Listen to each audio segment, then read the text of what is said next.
Good morning, good afternoon, good evening, everyone, wherever you are. So very happy to be here and with the role of introducing the final Q&A session of the on-demand virtual course, Initiation into Spiritism. As you may recall, this course started early this year with the focus of bringing discussions based on the book by Teresinha Oliveira. How did the course work? Well, for the past 6 months or so, each week on Sundays at 10 a.m. Eastern, a new lesson was released to you, and those lessons were interspersed by a live Q&A session. There are many Spiritist speakers from all over the US and abroad, and they addressed one or two chapters of that book. So I'm very happy to be here and lead this live dialogue around the content of lessons 35 through 37. Thank you so much for joining us today in this live session. And just as a reminder to all of you who are watching this live stream, we have received questions, but please note that we invite everyone, to send us your comments or additional questions via the chat window. We will prioritize those. And we're going to start here with Susana Simões, Peter Hayes, and Dana Sisi. They presented previously on the parable of the sower, the parable of the lamp under a basket, and the parable of the laborers in the vineyard. I would like to welcome all of you, and please let's just give a short summary so that it will frame our viewers and the new comments to the following questions that will come. So, Susanna, why don't you start first, please? Well, first of all, good morning, good afternoon, good evening, everyone. My parable is the parable of the sower, and without going too much into it, it is found in the Gospel according to Spiritism. The chapter is "Be Perfect," and it comes right after three items, which is characteristics of perfection, the moral person, and the good spiritist. And the purpose of this parable is basically within this context to teach us how we can absorb, integrate the message, and become the moral person. And so it has three basic components, which is the sower, the soil, and the seed. We will talk about those components in a little bit, but that's in a nutshell what where the parable is, what the components are, and the main purpose is, again, within the context of the chapter, is teaches us how we can, again, integrate this message and how can we help in spreading the message. Beautiful. Thank you. Thank you so much, Suzanne. I really appreciate that. So let's go ahead and bring Peter Hayes. Peter, you spoke about the parable of the lamp under a basket. Would you mind telling us a little bit about what the parable was? And so we'll give the viewers a little bit of a context as well. Okay, sure. Hello, everyone. Thank you for being here and for listening. The parable of the lamp under the basket appears 3 times in Matthew, Mark, and Luke. And Teresinha Oliveira's book focuses on the version from Matthew. And it goes like this. You are the light of the world. A city set on a hill cannot be hidden, nor do people light a lamp and put it under a basket, but on a stand, and it gives light to all in the house. In the same way, let your light shine before others so that they may see your good works and give glory to your Father who is in heaven. That's from the Sermon on the Mount. So the presentation and the chapter from Teresinha Oliveira's book breaks down each line of this. And as we get into the questions, I can elaborate further on the significance of these. Thank you. Awesome. Thank you, Peter. Appreciate that. And we're going to wrap up with Dan. Dan Assisi spoke about the parable of the laborers in the vineyard. Dan, can you tell us a little bit about it before we go on to the Q&A session proper? Yes. Good morning, everyone. Good morning, friends. Good morning, Susanna, Peter, and Marcia. This is a wonderful parable, like every other parable that we have, that we find in Matthew 20. And it's really about being called to a life of purpose and meaning, spiritual evolution. It is about how we take stock of the world around us and how do we measure ourselves about, around in regards to the world around us. So it's got a ton of different things there that we can unpack for our daily lives. Mhm. How do we get rewarded? What is the fair reward? What's justice? What's right?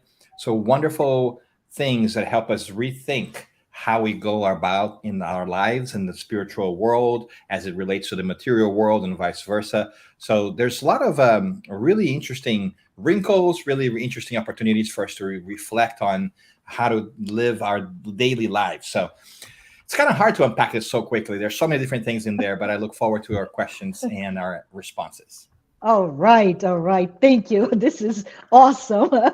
More questions than we expected, but this is great, right? So we were given a really brief synopsis of those three parables by Sue, Susanna, and Peter and Dan. And I hope your appetites have been whetted because it's good stuff for us to talk. But we're gonna move to the part that everybody's waiting for. We will, as I mentioned before, address your questions. Please send them via chat, and we'll start with those that we received previously. And for the speakers, I will try to do a round robin style, so each one has enough airtime to talk about your content. But if, as somebody speaks, you want to talk, please just raise your hand or say Marcia and interrupt so that we can hear everybody's opinion. But we start today with Susanna. Sue, our first question that we received was, can you tell us what is the main lesson in the parable of the sower? Well, I would say that the main lesson is that we are all sowers. So we all have a mission, we all have a part in this life that we live in making a contribution, in spreading the message of goodness. So when we look at the Spirit's book and we look at the purpose of incarnation, we find that we are here for our progress, for our evolution, but we also have a part in leaving this world a better place. So we are all sowers. So the message, the parable speaks about that, but also it speaks about the soils, which is a really big component of the parable. And what that means is that as sowers, we all have our inner soils, and the better, the more, the richer our own soil is, the better sowers we will become. So I think that's one of the main message. We have a part in this world. We have work to do in spreading the truth. Very good. This is really good. I'm going to go to the next question, but any additional comments, please feel free to come there before Peter. The next question is yours. Okay. Okay. So Peter, as we know, he was talking about the other parable, the parable of don't hide, right? The parable of the lamp under a basket. So Mhm. can you explain the meaning of light? Very specific, right? Can you explain the meaning of light in Jesus's teachings as seen in this parable? Okay. So, in the version of the parable that I read, it opens with Jesus saying, "You are the light of the world." Hmm. It depends on the version that you're reading from. In Mark and Luke, That Hmm. comment's directed a little bit more at the disciples directly. In Matthew, it's within the Sermon on the Mount. So yes, it's the disciples, but it's also a larger group of people. But really, it's a comment directed at all of us. Light represents spiritual knowledge, spiritual progress, the development of our spirituality. So, in this sense, we are the light of the world is an ongoing process because as we keep going through the experiences and the lessons that we encounter in our light begins to expand more and more and is something to be seen.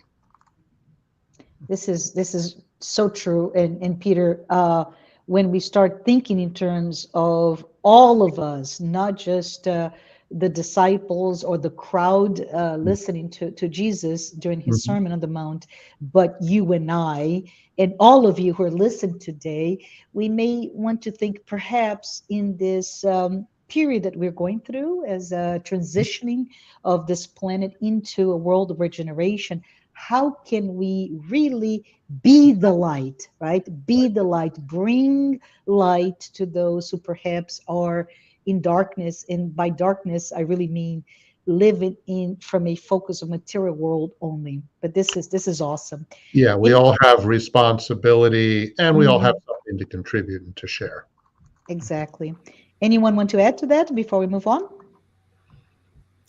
Yes, I mean, I love this passage. I just like to think that, when Jesus said that he was speaking about our essence, the essence of who we are, because most often we identify with the darkness. And so, one of the most powerful messages in Spiritism is that the darkness is an illusion and is always Right. temporary Correct. because it's only present because light is not shining, it's not expanding, as Peter said. So I think that's one of a really beautiful message, one that we struggle to understand, and most importantly to feel. Absolutely. Thank you, Sue. That's absolutely true. Light is the natural state of things. It's light. Um, light is the or darkness is the absence of light. It's not the other way around. Mhm. Beautiful, beautifully said.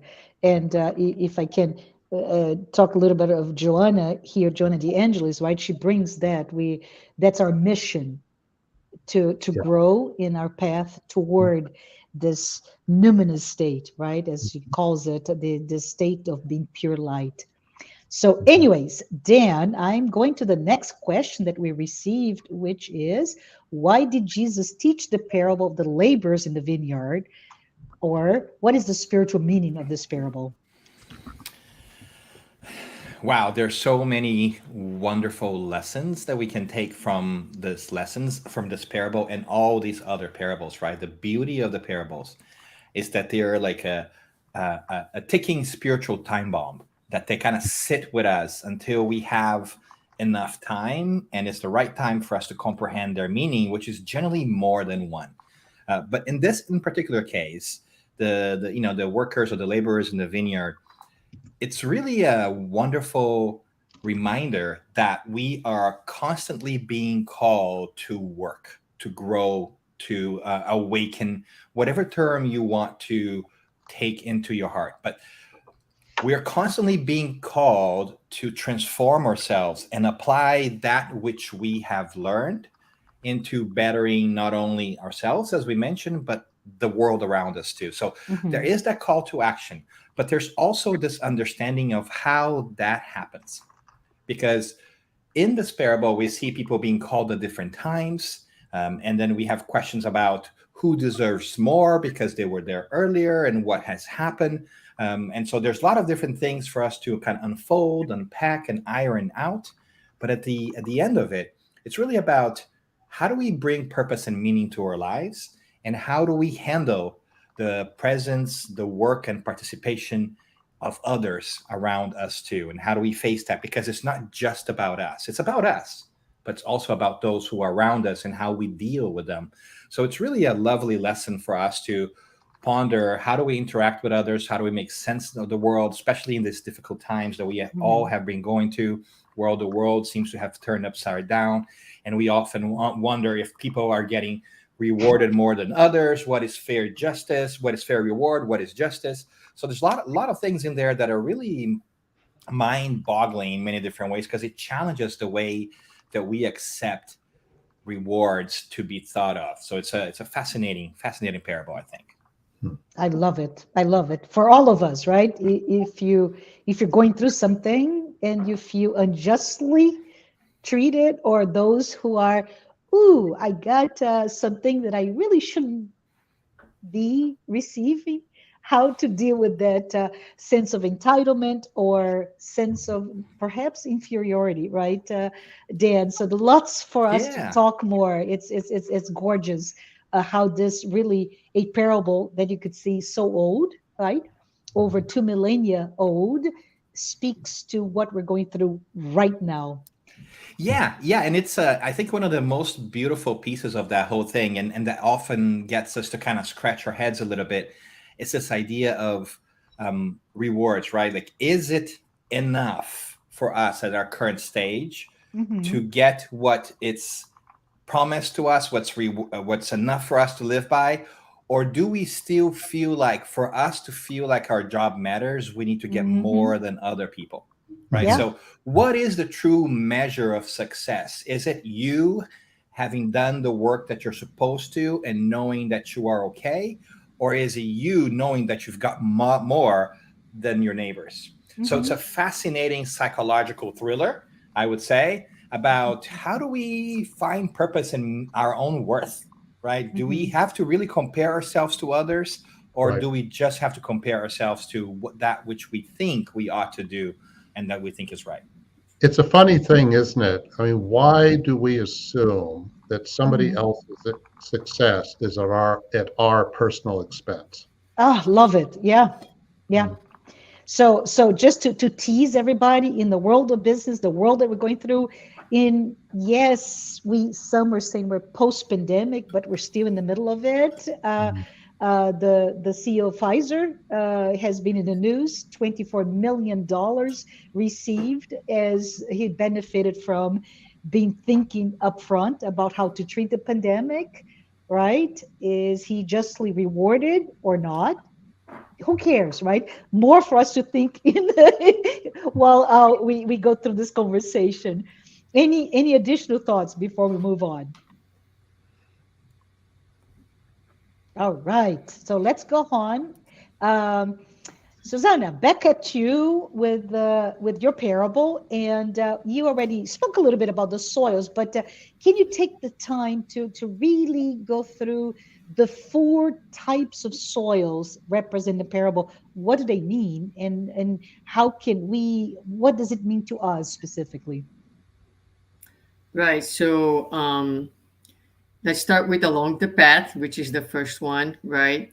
So in that, it represents basically, all of us or people who are still not interested, not Hmm. open, or not ready to hear the message. They're not paying attention. They're like, their interest is completely different. So the seed falls along the path.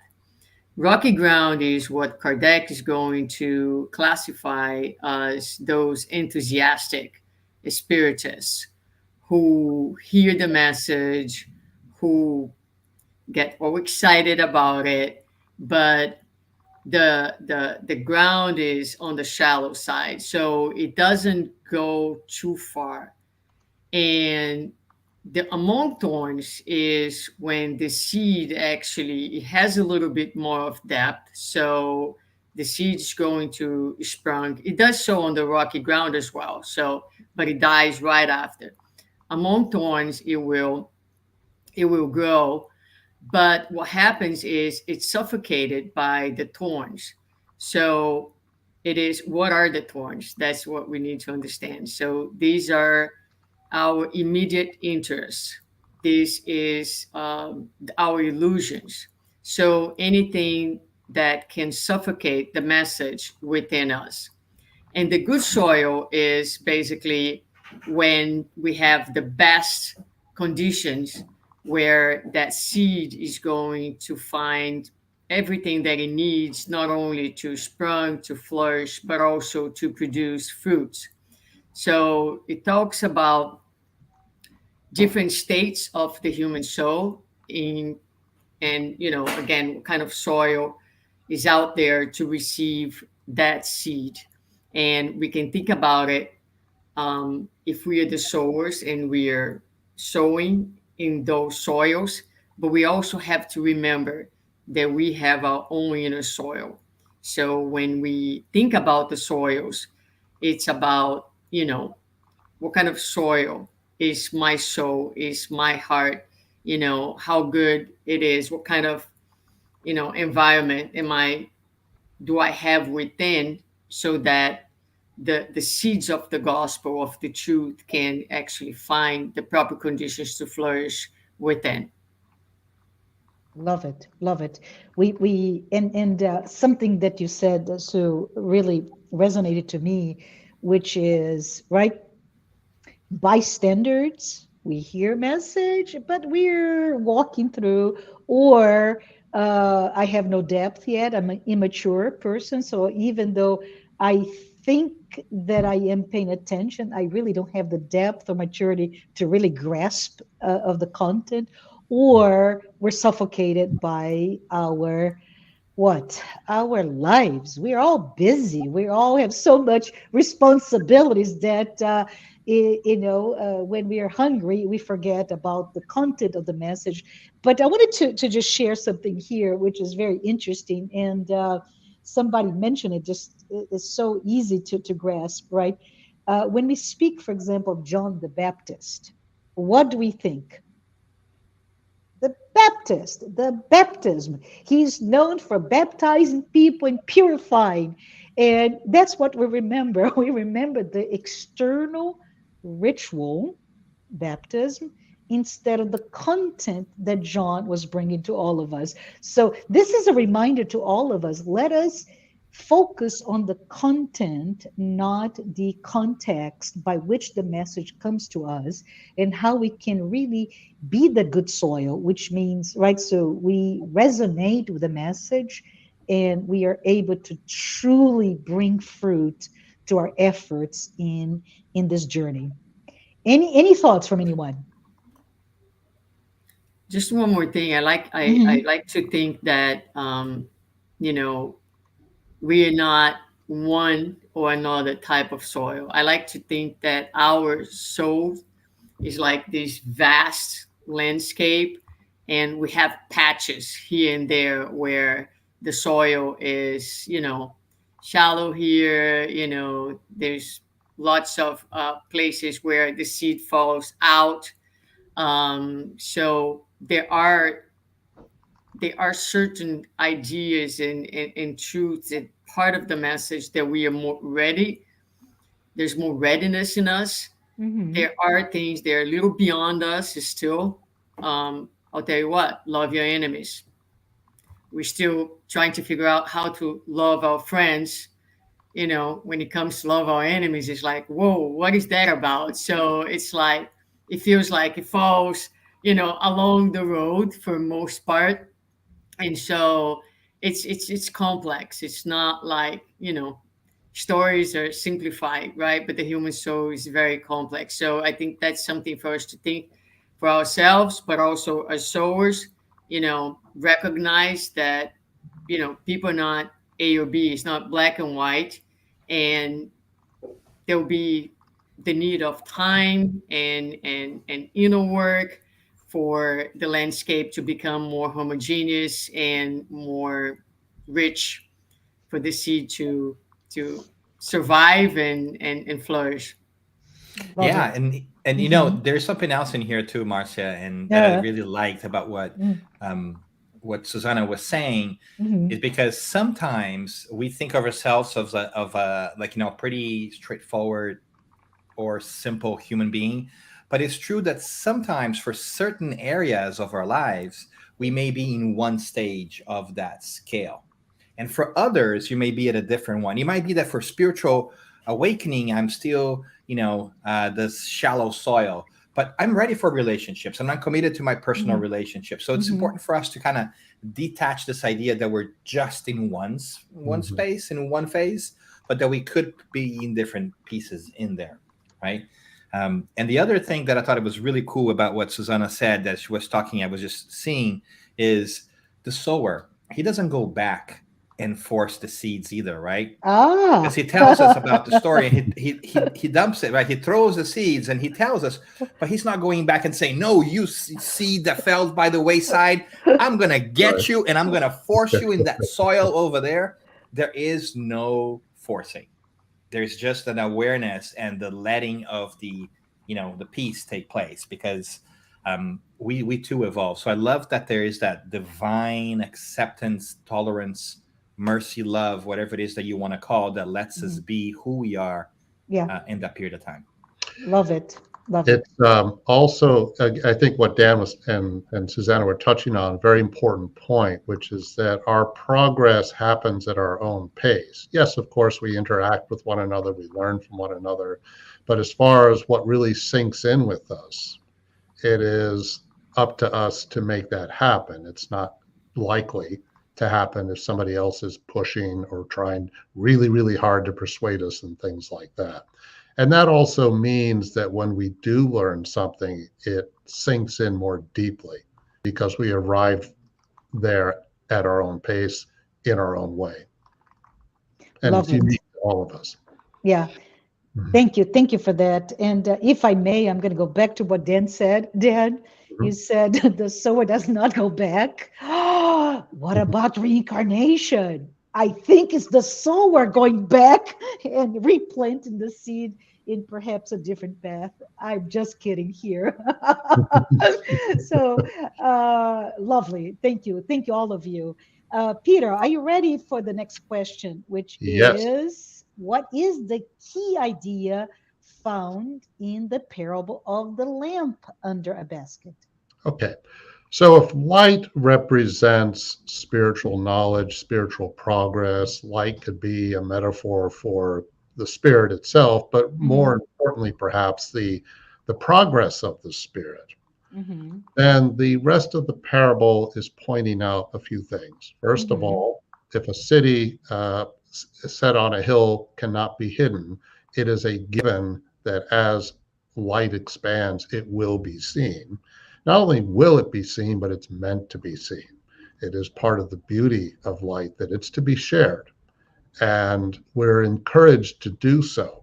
If we want to hide the light, well, yes, we can do that.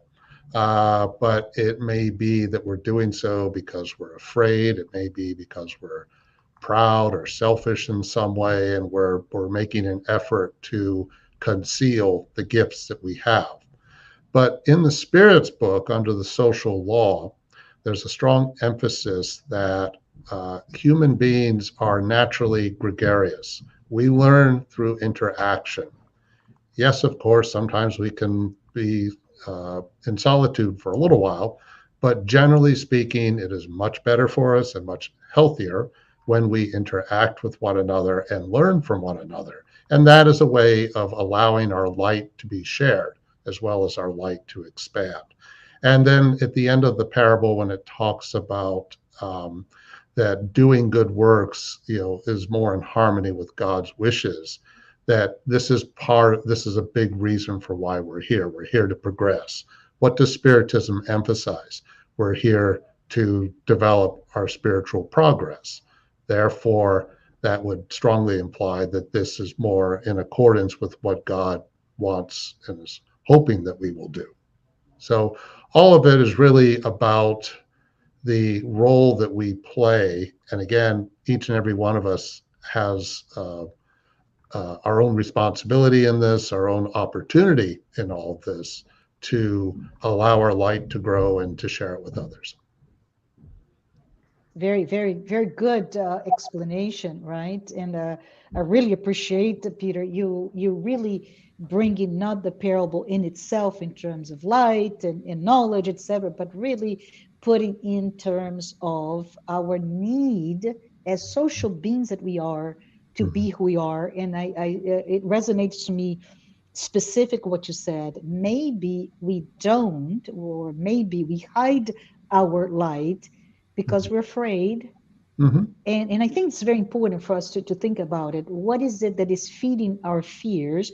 Or thinking of Jung, right? Our masks. I want to be. My ego is creating personas that I want to be what I am not, or I think I should not be. Therefore, I behave.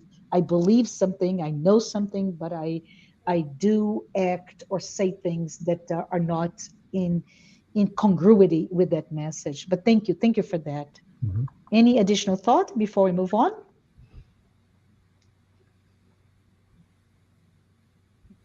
All right, that's a no. So, Dan, you're next. Let's see what we have here, Dan. What do the following represent in this parable? So, Dan is going to unpack, right? That kingdom of heaven, vineyard, wages, and I think you had many more in there. But if you can just talk about what do those mean in the parable, so we can better understand that, Dan. Yeah. So every parable that Jesus shares with us is ripe with symbolism, right? And we generally need to understand that nothing seems as it is when he's speaking in parables, right? So that's the Mhm. code for us to say the things that he's talking about are not the things he's talking about, right? And so, for instance, in this parable, when we look at Matthew 20, we are going to see that he starts that for the kingdom of heaven is like. So he's basically saying this story is going to explain to you what the kingdom of heaven, or that is like more highly evolved worlds, or perfect ethical behavior or happiness looks like.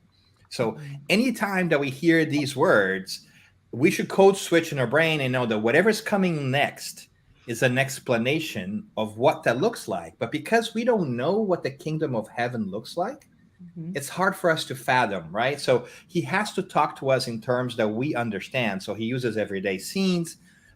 These are not perfect. They are not a perfect match to what the kingdom of heaven looks like because obviously we don't know what that is.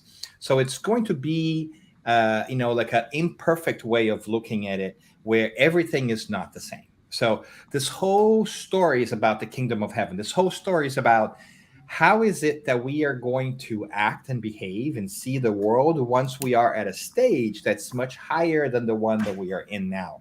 And here's some tips, basically, is what he's saying, right? Here's Mhm. a spoiler, right? Spoiler alert. This is what's going to be like when you Mhm. get there. So this whole passage is about the kingdom of heaven. So that's what the parable is really about. And in there, he's saying that an important part of the kingdom of heaven is this vineyard. And there are other locations. There's a marketplace right here as well. So there's more than one thing. We're not just going to sit at the clouds, right, eating cherries or grapes and having angels like play harp. That's not what the kingdom of heaven looks like. The kingdom of heaven is work. And in a vineyard, right, there is hard work. You have to sow, you have to wait, you have to harvest the grapes, you have to then go ahead and process the grapes, right? And then you have to wait for them to ferment.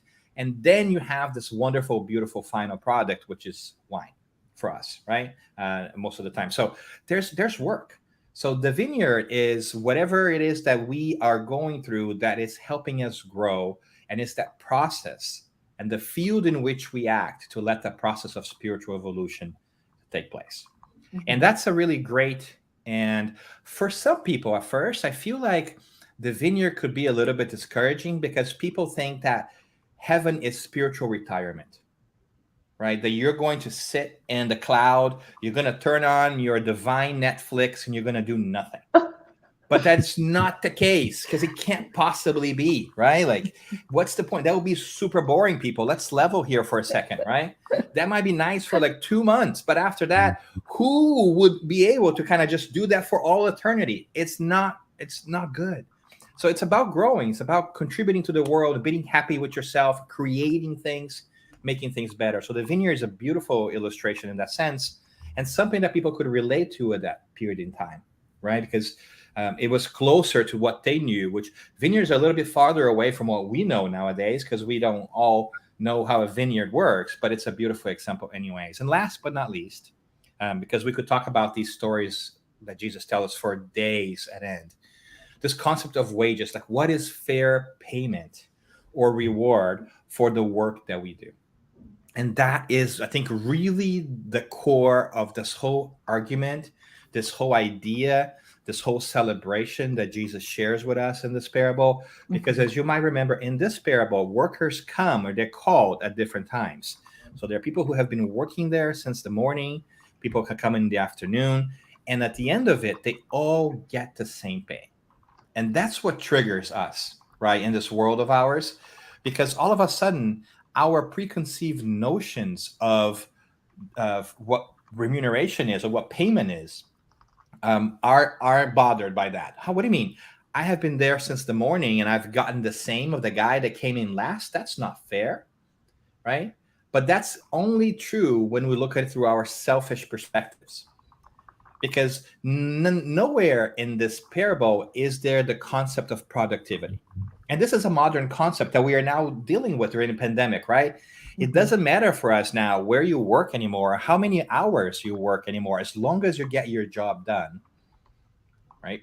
So you can see how foreshadowy or how incredibly smart Jesus was to be talking about these concepts of productivity 2000 years ago, because it could be that in a period of like 1 hour, some people might do the work of others who might take 8 hours to do the same work.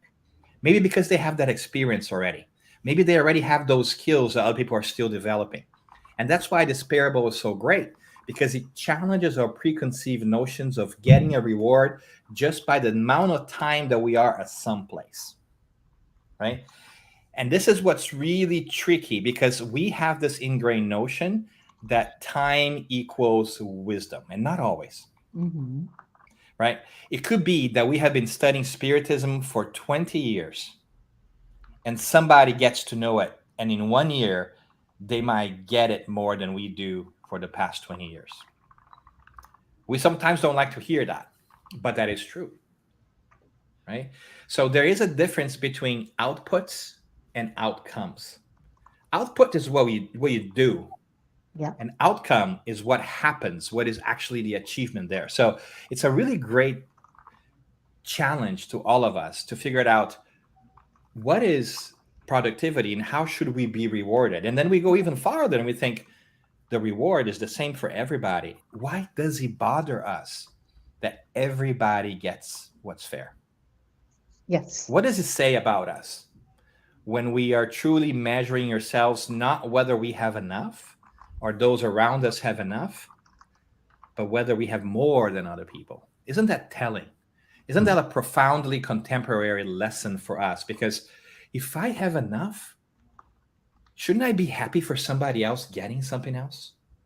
Mhm. It's a fascinating perspective that really challenges our the way we live, our cosmology of things. How do we see the world? So there's a lot of food for thought in there about how we are living our lives nowadays, I think. And I'd say something that resonated to me, Dan, right? The notion, which is a material notion, right, of productivity, meaning 1 hour equals X. Therefore, if the first laborers did 12, then the last one that did one should be the same. Very simple way of looking. But if you go even further, right, as we, and I alluded to this earlier, as we move into this new world, the world of regeneration, is our quote unquote productivity really a service productivity instead of material? I'm going to produce X, whatever, X bottles of wine, but we are producing the well-being of others, right? As we Hmm. become a society of service, and service in the emotional realm, in the spiritual realm, then all of it is changed, right? All of it, all of the perceptions that we've talked about it. So it's very interesting, and I agree with you, very challenging but really good message for for all of us to think, to read, and ponder. And that's Mhm. even without bringing reincarnation into the mix, right, Marcia? When you bring Yeah. reincarnation to the mix, it Hmm. blows that parable open for a Yes. different perspective too.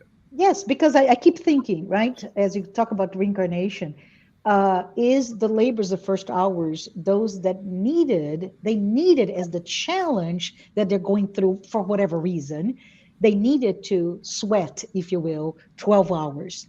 Or, or is the other person that came here to take care of those that are just, they cannot take it any longer. And that service is so important because it's the using Amazon's world, the last mile, right? It's that's what takes to the outcome, not the output. Just lots of good stuff for us to talk. Marcia, may Yes. I? Yes, Um, of course. yeah, I love these parable very much, and I love what Dan said in terms of output and outcome. And if I can bridge mine and his, which is not ours, Jesus, but it doesn't really matter how long it's gonna take for the soil to be ready, right? Maybe the workers of the first hour, they were more ready to start laboring early on. But I Hmm. think one of the most beautiful and powerful messages that this parable brings to us is, it doesn't matter if you enter the vineyard in the first hour or the last hour. To God, your worth is the same. And so it's not about doing, it's about being. It's about your value as a human being, not related to what you produce, but to who you are, the light. So it's so beautiful how we can thread it all together and, you know, bring it down this message that, yes, we are light, that it doesn't really matter how long, whether you enter at the very first hour, the very last hour. There's the workers that were at the square, the market, waiting. Maybe they didn't have the same resources, but Hmm. they were there. They were waiting, so they were seeking to enter the vineyard. And at the very end of the day, to God, we all the same. I think there's so much hope and there's so much beauty in this parable. It's very uplifting for the human soul. I love it. Thank If you. I Yes, may Peter. add to Yes. this, as I was listening to Dan and now to Susanna, I was also thinking that the complaint in this parable is about the wages, and it's interesting to Hmm. think about the purpose of work. The purpose of work, yes, make wages matter. We have bills to pay and so forth. But what about all the things that we're experiencing while we are working? And everything that contributes to the journeys that we're on. How much Hmm. does that matter rather than just focusing on wages? I mean, how many people are really motivated only by wages? Love it. Love it. It's really a lot for us to talk. And I hope all of you who are listening to this can really ponder with this discussion, right? Lots to unpack, as Dan said. Um, Sue, are you ready for the next one? Yes, Mhm. let's go. Awesome. What is the conclusion of the parable of the sower? Well, we all have a role to play, as I mentioned before. We are like right now in this phase of transition, and so more than ever, the world calls for good sowers. So, as we have already addressed here, and you kind of play with it, and then it's about doing our work, but not we cannot we cannot be responsible for the outcomes of someone else's soil. So, as a sowers, our job is to sow. Our job is to, there is one aspect of this parable that's really, really interesting, and Emmanuel addresses it. in one of his chapters called The Seed, is to understand that the seed is divine. Being divine, it's never lost. Even if it's alongside the road, it doesn't matter. The seed will prevail. The seed will be useful, even if it's just to feed the birds. It will be useful. It's never lost. So we shouldn't be focusing on the outcome um, outside. We should be just focusing on doing our work. And the only concern that we have to have is the seeds, whether we're fulfilling our job as sowers and whether we are paying attention to our soils, our own soils, because that's where our responsibility lies in, you know, making sure that we're doing the inner work, that we are revolving the soil, that we are laboring in the soil, our own soil, so that it becomes, the good soil. So that's how I see it. Awesome. Thank you. Anyone to want to say anything else, to Sue? Because I really like what you said, Sue, just now. Uh, the role of the sower is to sow and to store. So Mhm. Dan, no, he will not come back to pick Right. up and do it again, right? It's outside of the scope of his roles and responsibility when he applied for the job. I I'm like going to throw.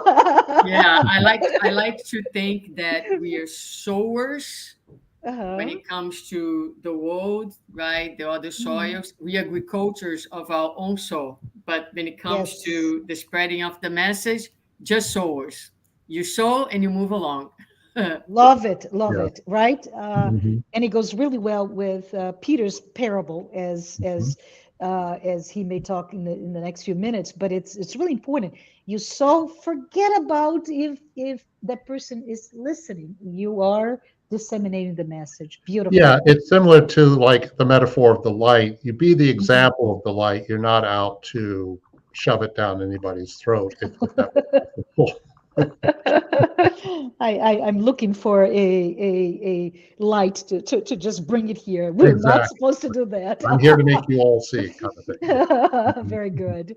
You're gonna Oh, see it whether you like it or not, people. That's right. Right? shove it down, shove it down. Oh, all right. So, Peter, I think you're Mhm. next. And the question here is, what is the spiritual meanings? What are the spirit meanings of the object, right? So, lamp, or in some parables, you hear the word used as the candle, the oil, or the basket or bushel. Okay, I'll take a stab at this. I don't think it's the Mhm. final word by any means, but the lamp can be a metaphor for the human body, the container that we all are. And um, part of that implies that as individuals, as containers, if you will, Mhm. how we experience the journeys we are on is unique to us, and that everyone has to find things in their own way. So, what may work for another person won't necessarily work for me, and vice versa.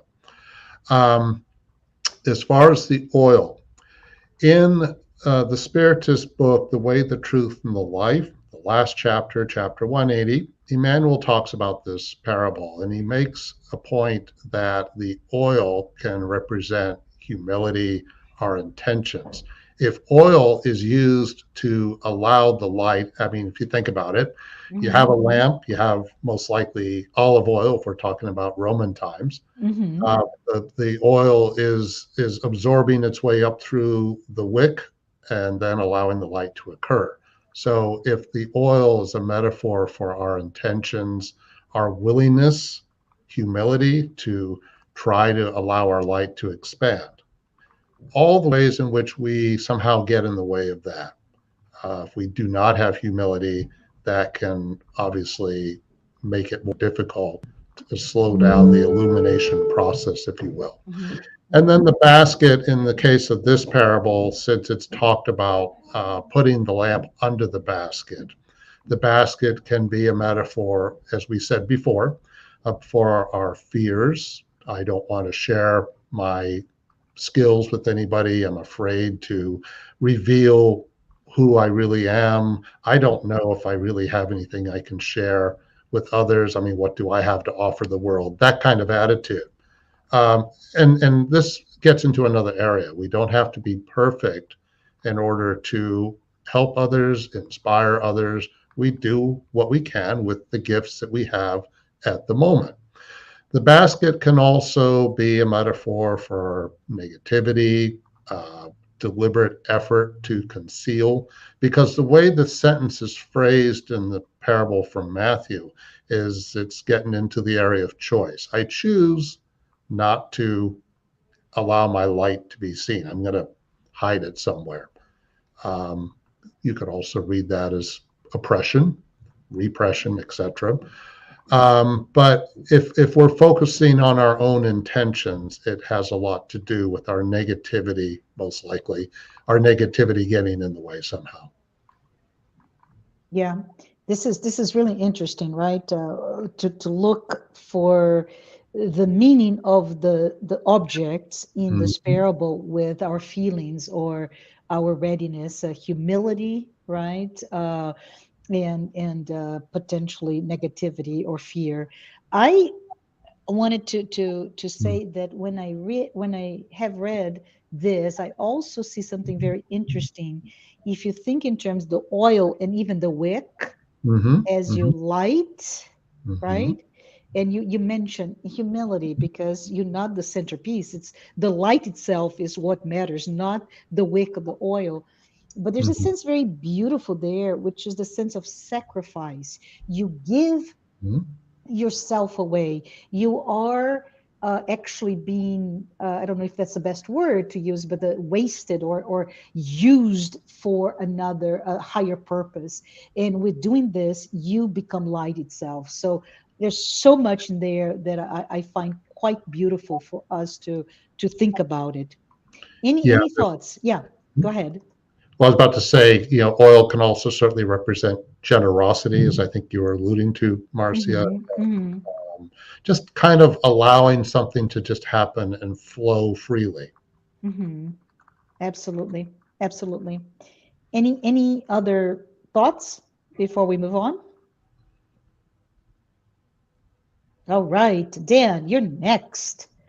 So the question for you, Dan, is in your parable, the parable of the laborers in the vineyard, who are the laborers? And how does this parable teach to you and me and all of us who I think we all have to work, right? And that is a wonderful question to ask of any parable. It's like, who am I in the story? Who are we in the story? Because we're generally more than one person in the story, too, because these are just different phases of our process, right? So Mhm. we're definitely the labor. We're definitely in this story, the way I look at it. We're definitely those who are toiling, who are working, who are trying to produce, and who are trying to find their purpose and meaning, whether we are working in the vineyard or we are at the marketplace. I think you might remember this, that the other location that we have in this parable is this marketplace where the Mhm. owner of the vineyard constantly goes recruit, right? So he goes out constantly to recruit people. And he gets people who are willing to work, and he asks them too poignantly, right? He says, "Why haven't you found work yet?" And they said, "Because none has been offered to us," which means that they have been looking, they have been searching. And so uh, this owner is constantly searching for people who want to, and are willing to work, right? So it's us. So the laborers are us, whether we are actively working in the vineyard, whether we Mhm. want to start to work in the vineyard but haven't found a way of doing just yet or haven't answered that call, or whether we are not interested in working in the vineyard, right? Which is a third category of workers that we don't really deal a lot with in this particular parable. But if we make a connection to the other parables, to Susanna's Mhm. parables, we see how Jesus is always coherent in explaining the process, right? So we could equate some of our workers to some of the stages that Susanna was talking about, right? So it's interesting how everything is always very connected in that piece. But the laborers are us. The laborers are us. And I love that there's almost like two phases of their thinking for me, right? One of them is how do they work and how do they get to work and start to work and do a good job? And that's just like the primary function of their thinking, right? They want to get to the Mm-hmm. vineyard. They want to get. And the second one is, ooh, now that I've done that, how will I get rewarded? And that's a more sophisticated and dangerous in many different ways way of thinking, because then we start to deal about like, oh, what is it that I want for myself and the world around us? So I think we're definitely the laborers. We can obviously take different roles. We are also looking into the possibility of one day becoming the foreman, right? Which is something that's in the vineyard. We didn't talk much about today, but it's also a very important role, very interesting role. Mm-hmm. But I would say that it wouldn't be far fetched for us to understand 2,000 years ago, understand now that our primary role in this particular parable seems to be that of laborers. Yeah. I keep thinking, as you said, our primary role then is to be laborers, right? But you broke it down into two.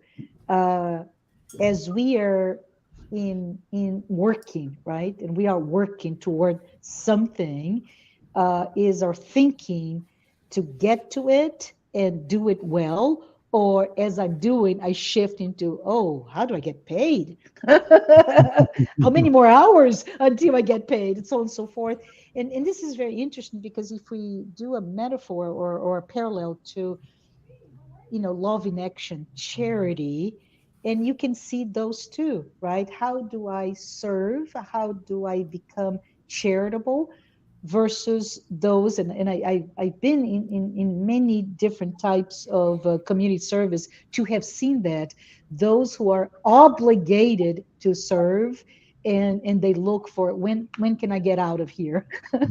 Right. So it's very interesting. What is our thinking? I think that's that it comes to me, Dan, what you said, to really look into deep inside of me, what is my thinking? What is my motivation?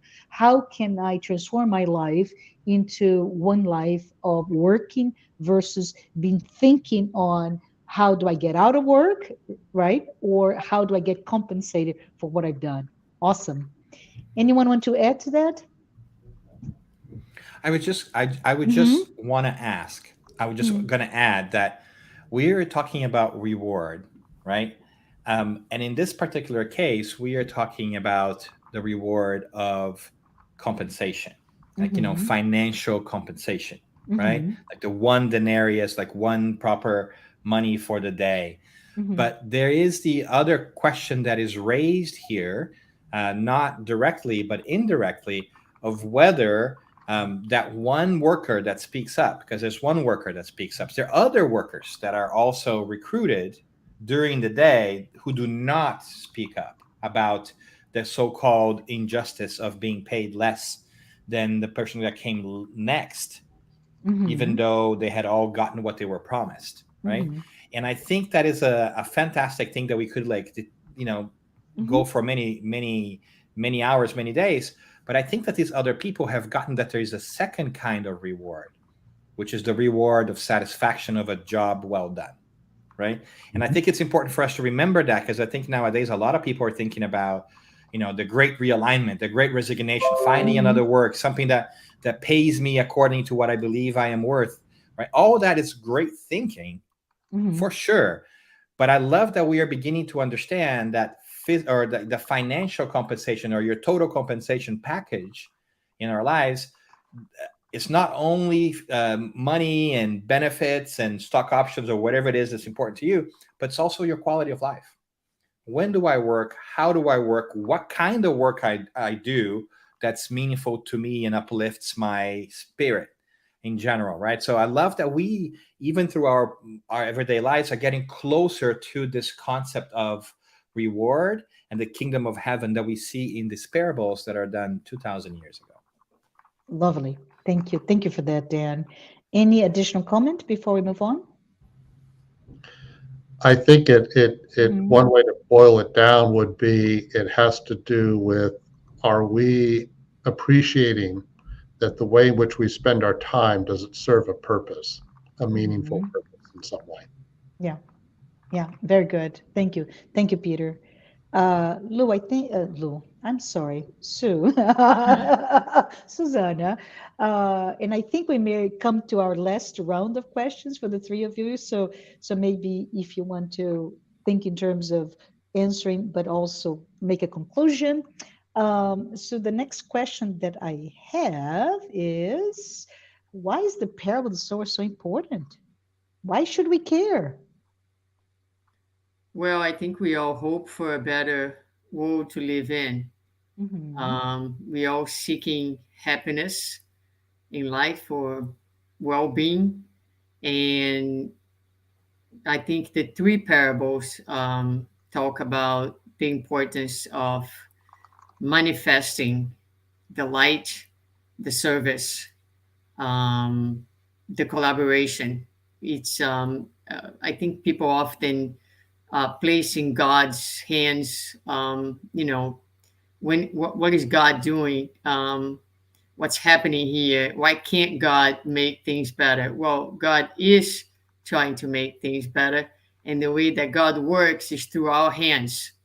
So, you know, God has and continues to send missionaries to remind us about the essential things and the truth, but the construction of a better world will need hands and hearts who are willing to do the work and to do the inner work to become better soils and to shine our own light, to become workers. It doesn't matter what time you are arriving in this vineyard, which is the world. You don't need to Hmm. be anywhere because the vineyard is everywhere. And the commitment, so it needs to be, I think the importance of the parable is that, you know uh, service needs to be a daily intent in our lives. If we wanted to really transform this world, it cannot be what I call scheduled charity. Oh, Hmm. today I'm going to do my charity Sunday at 10 a.m. No, it is a lifestyle. So we need to think of ourselves as sowers, and we need to be committed to do our inner work each and every day so that we can offer to Jesus, to God, to humanity, and to ourselves our very best version. Very, very beautiful, very deeply said. Thank you, Sue. And wow, service should be our daily intent of our lives, right? Not a scheduled event. And how many of us fall prey to that, right? Sue and all, we fall prey to my life is, oh, I have to rest, I have to eat, I have to exercise, I have to go to work, and yeah, I have 30 minutes every month to to do this.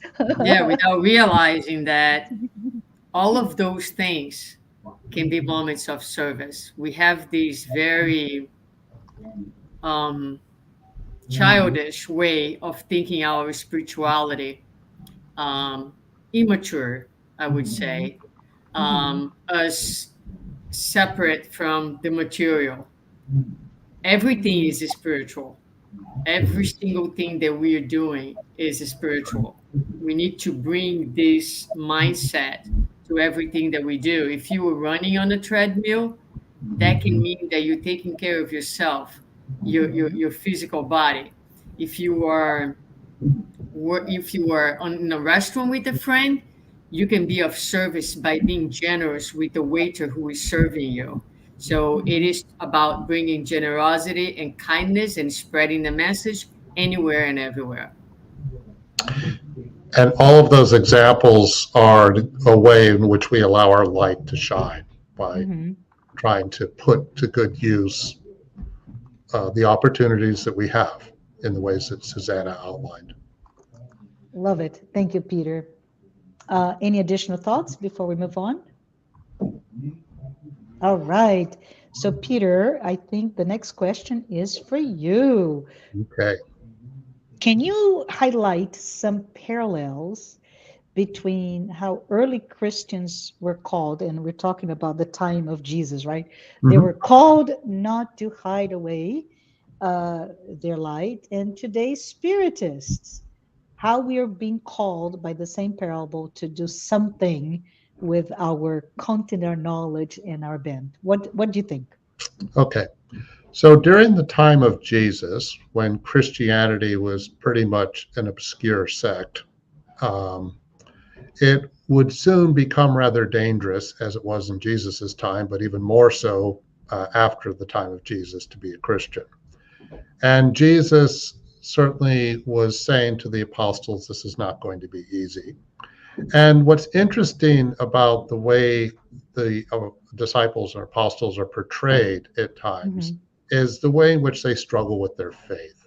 They struggle with uncertainty. In other words, they're human beings. And I don't Mhm. think the point is to criticize them for it, but rather it shines light on the ways in which we all encounter these kinds of faults. One example would be Peter, for instance. Jesus tells him that by the time the crow cocks three times, you will have betrayed me, you will have denounced me.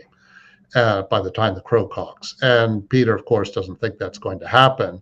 And then once it does happen, he goes, "Oh my God, what did I just do?"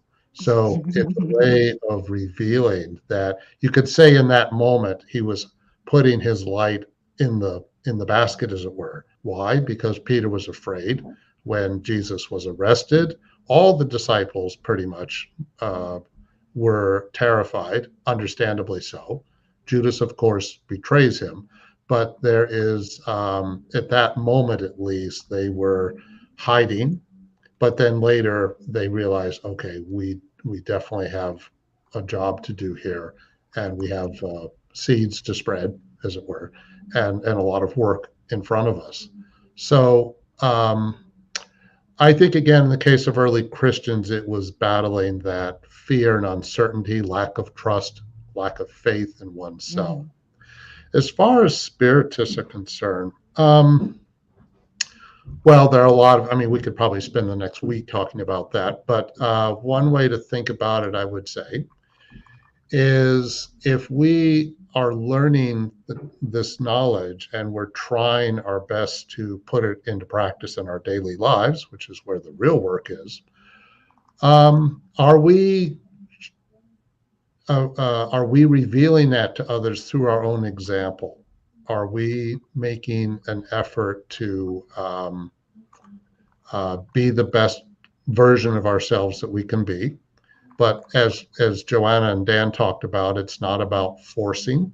It's, you can perhaps show what we're doing. Maybe we catch the attention of others. Maybe we don't. But we're not out there to try to force anything. But at the same time, we don't have to be afraid of being ourselves. And it's important that if we feel that like we can share what we know with someone, that we be able to do so. And if obviously, if somebody seems open and willing to learn more, then we can go further. But even if the subject of spiritism doesn't come up, it's just in our day-to-day lives. Are we exercising charity with people? Are we forgiving? Are we patient with one another? All of these are ways in which we are not putting our Mhm. light under the basket, as it were, but really making ourselves available to help and assist others to the extent that we can. That's awesome. Thank you.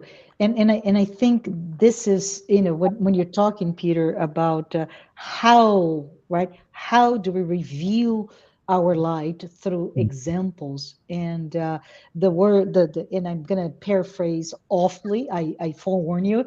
But what came to mind was Francis of Assisi that said, "You Mhm. must teach the gospel every way, every which way. When needed, you use words, right? And Right. this is the beauty of it. How can we shine our light without using words, right? How can we be light through every intent, every day, every focus, or in whatever way we can? since today we may not be in a good soil, right? So, Right. And just to kind of repeat this in a different way, uh, we could read all the books on the planet, we can be mhm, very articulate, et cetera, but are we putting this into practice in our daily mhm, lives? It's not mhm. easy, but are we making our best effort to do so? And maybe, just maybe, that'll get noticed. Yes, yes. Thank you. Any thoughts from Sue or Dan? Sorry to call you out. Go ahead, Dan. No, I just want to jump in there because I think Peter touched on something, um, uh, a while back that's also very important. Because when we're talking about not hiding the lamp, we're Mhm. not only talking about our own lamp. We're talking about also not hiding other people's lamps. Mm. Ah, And I good think that's a point. very important piece for us to remember in nowadays, Mhm, because there isn't necessarily explicitly said, don't hide just your lamp, right?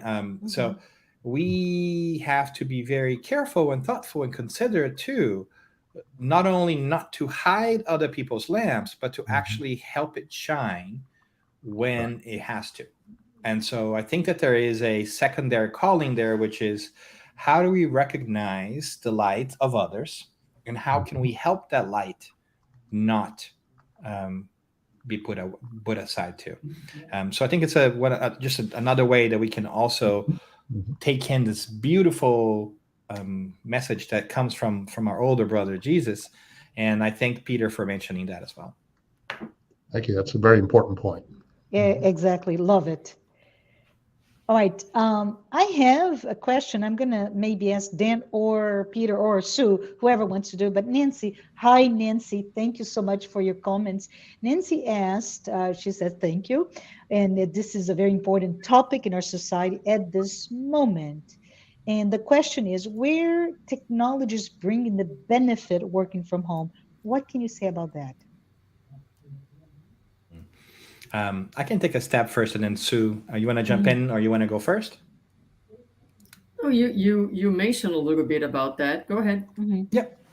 Okay. So I think that we are living in wonderful times where we are getting challenged to think differently about a lot of things.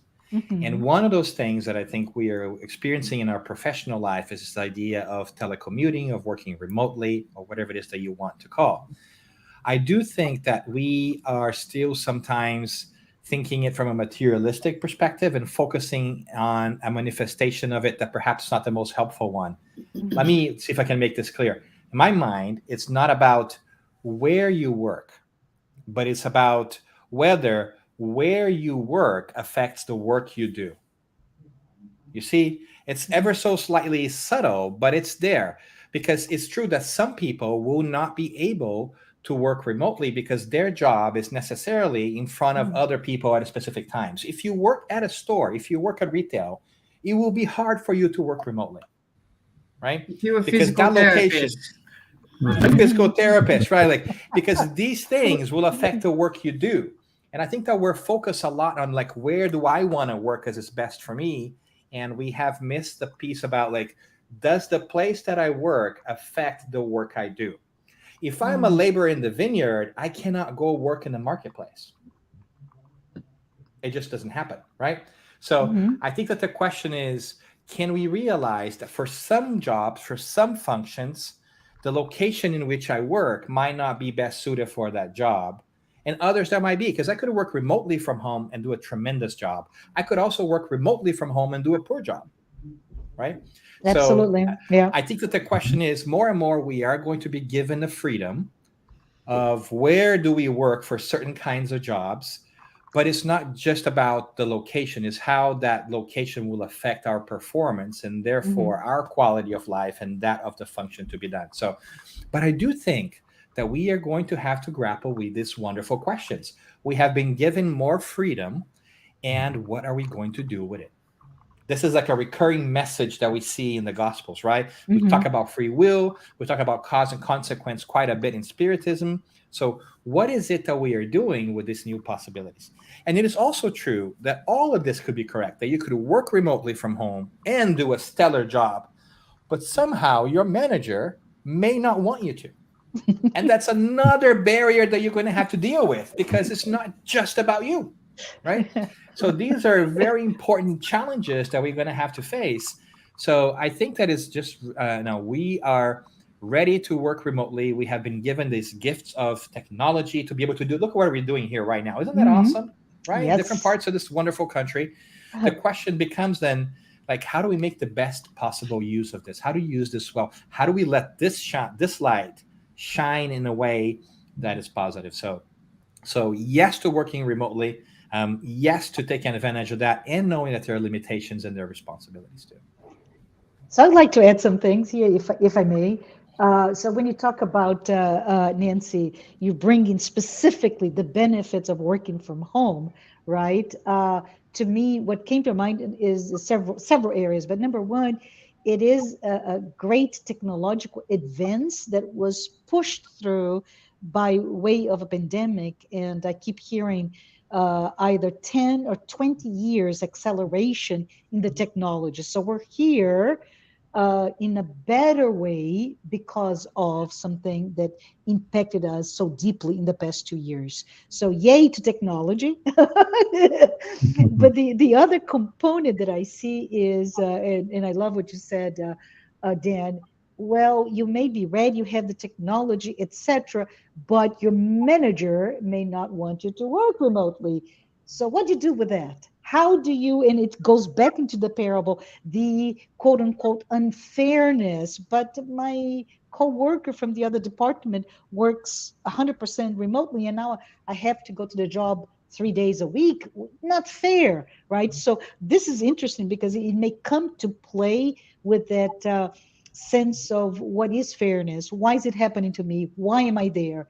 And I think the final thought about working from home and remotely is the thing from a very material perspective is the fact that Nancy that we always, at least I do, sorry for that, but we always think about um, the positive side, and we forget all of us that may not have that ideal circumstance, that perhaps work was a way for me to get away from an insane lifestyle or domestic violence or even extreme areas of loneliness, and I need my fix with people at work. So I think it's all relative, and I hope that this has shined some light to you in terms of parable, like how can we utilize with our free will the notion of yes, it's a possibility,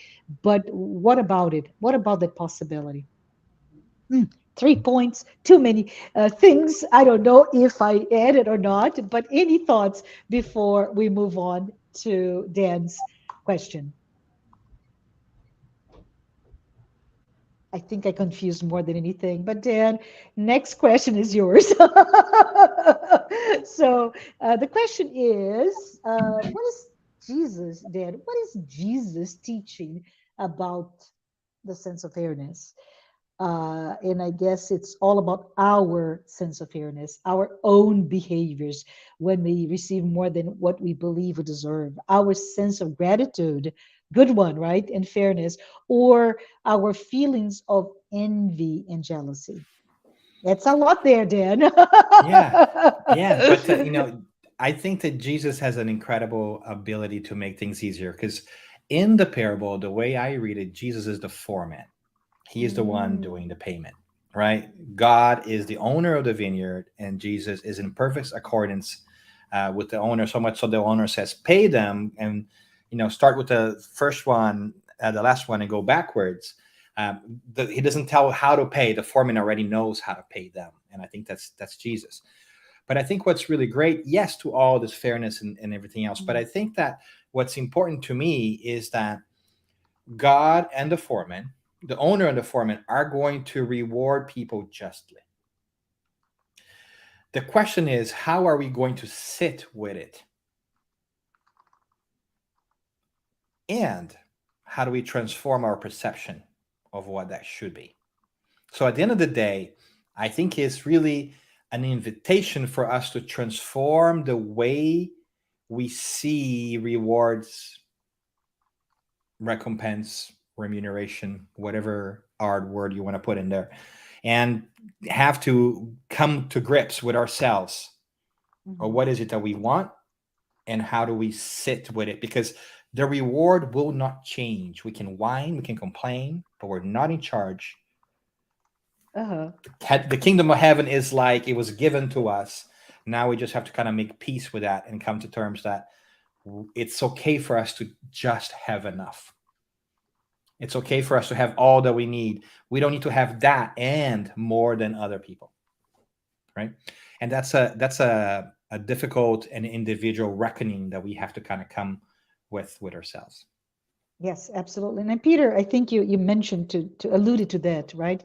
The assumption is my gain, or well, Mhm. somebody else's gain detracts from my own. But Mhm. when you say that, Dan, really, what resonated to me was no matter what, you may be upset, you may be angry, you may be whining, the reward will not change. And I think it's very important. Oh, I'm going to go back to reincarnation, Dan. The concept of multiple lives, right? And this amazing thing which is called divine justice. The compensation, financial or not, is based on your merit, and the merit predates this life. So when I complain, and I do complain that I'm not as tall as Susanna, for example, and I'm short and my body type is completely different, and I go like, not fair. Well, stop complaining, Marcia. It is fair. I came with this body and I'm here, short as I am. Deal with it. Be in peace with it. I'm just joking here. Any additional thoughts with that before we close?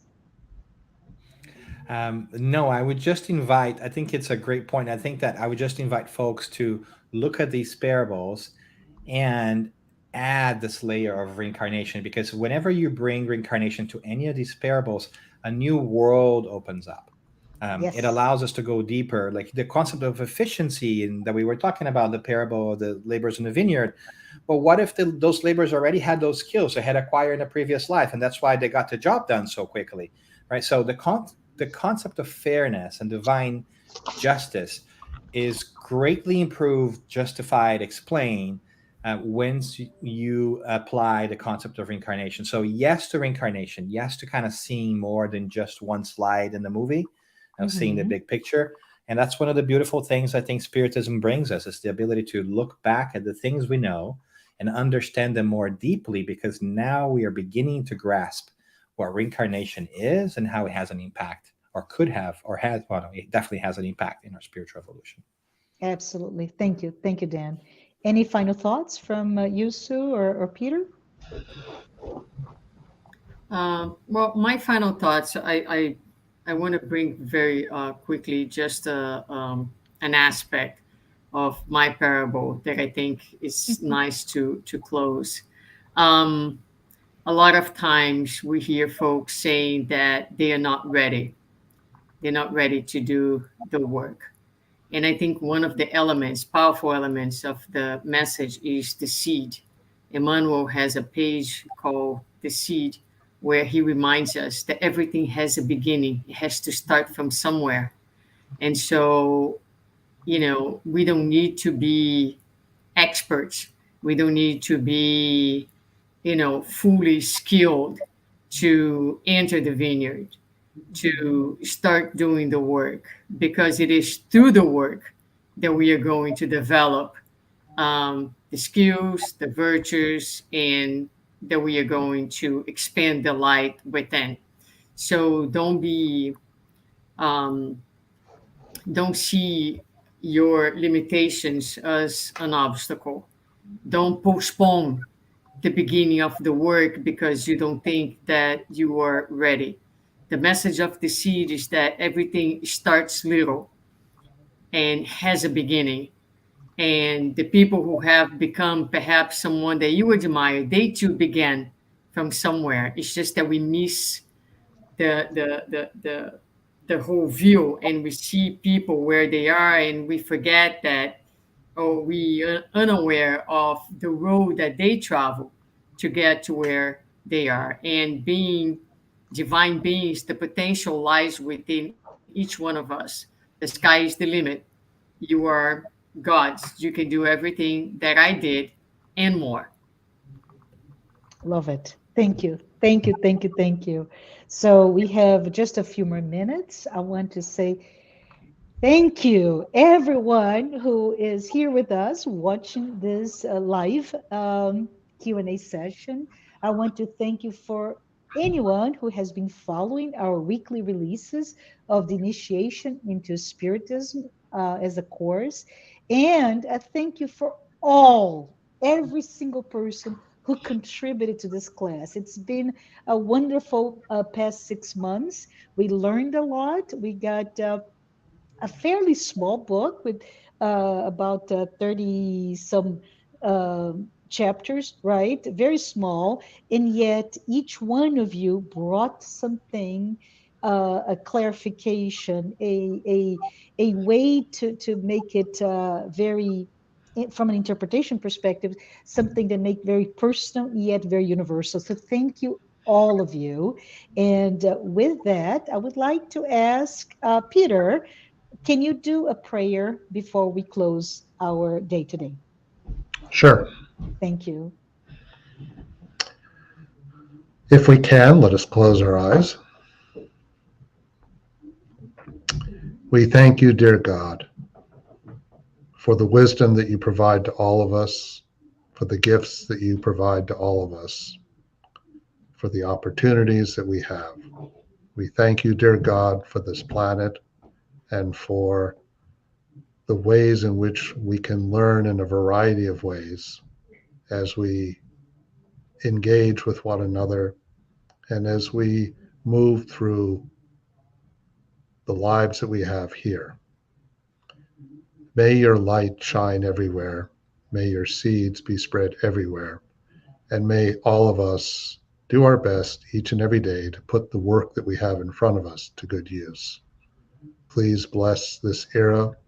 Please bless the opportunities that come with the time that we are in. And may all of us do our best each and every day to deepen our faith. Amen. Thank you.